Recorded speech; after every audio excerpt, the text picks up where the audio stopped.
Assalamualaikum warahmatullahi wabarakatuh.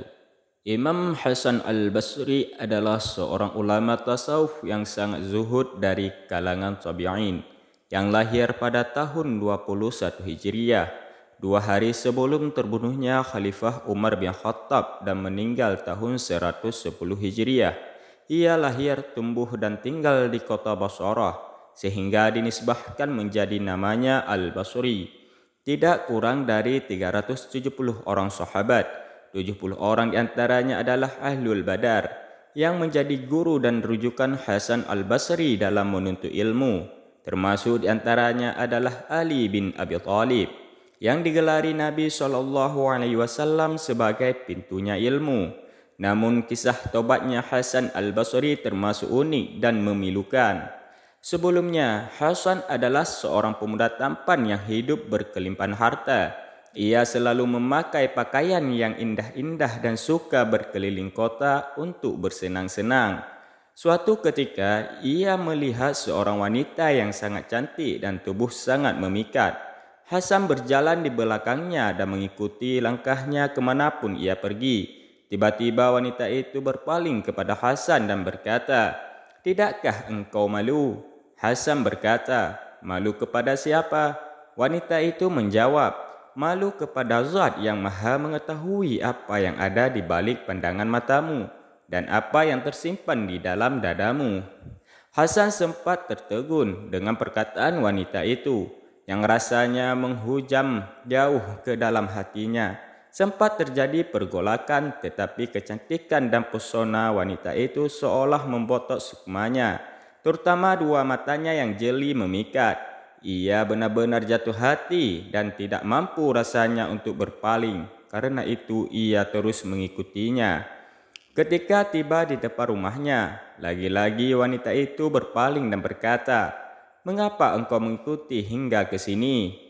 Hasan berkata, "Aku terfitnah, tergoda dengan keindahan dua matamu." Sesaat terdiam, kemudian wanita itu berkata, "Baiklah kalau begitu, duduklah sebentar, aku akan memenuhi apa yang engkau inginkan." Hati Hasan sangat gembira, dikiranya wanita itu juga jatuh hati kepadanya dan akan bersedia menjadi istrinya. Bagaimanapun juga ia seorang pemuda yang tampan dan kaya. Sangat mungkin kalau wanita itu akan menerima cintanya. Tidak lama berselang muncul pelayan wanita dengan membawa baki tertutup sebuah sapu tangan yang langsung menyerahkannya kepada Hasan. Ia membuka sapu tangan itu dan seketika wajahnya menjadi pucat pasi. Dua bola mata dengan sedikit percikan darah tergeletak di atas baki itu. Pelayan wanita itu berkata, "Tuan, puteri saya berpesan kepada Tuan.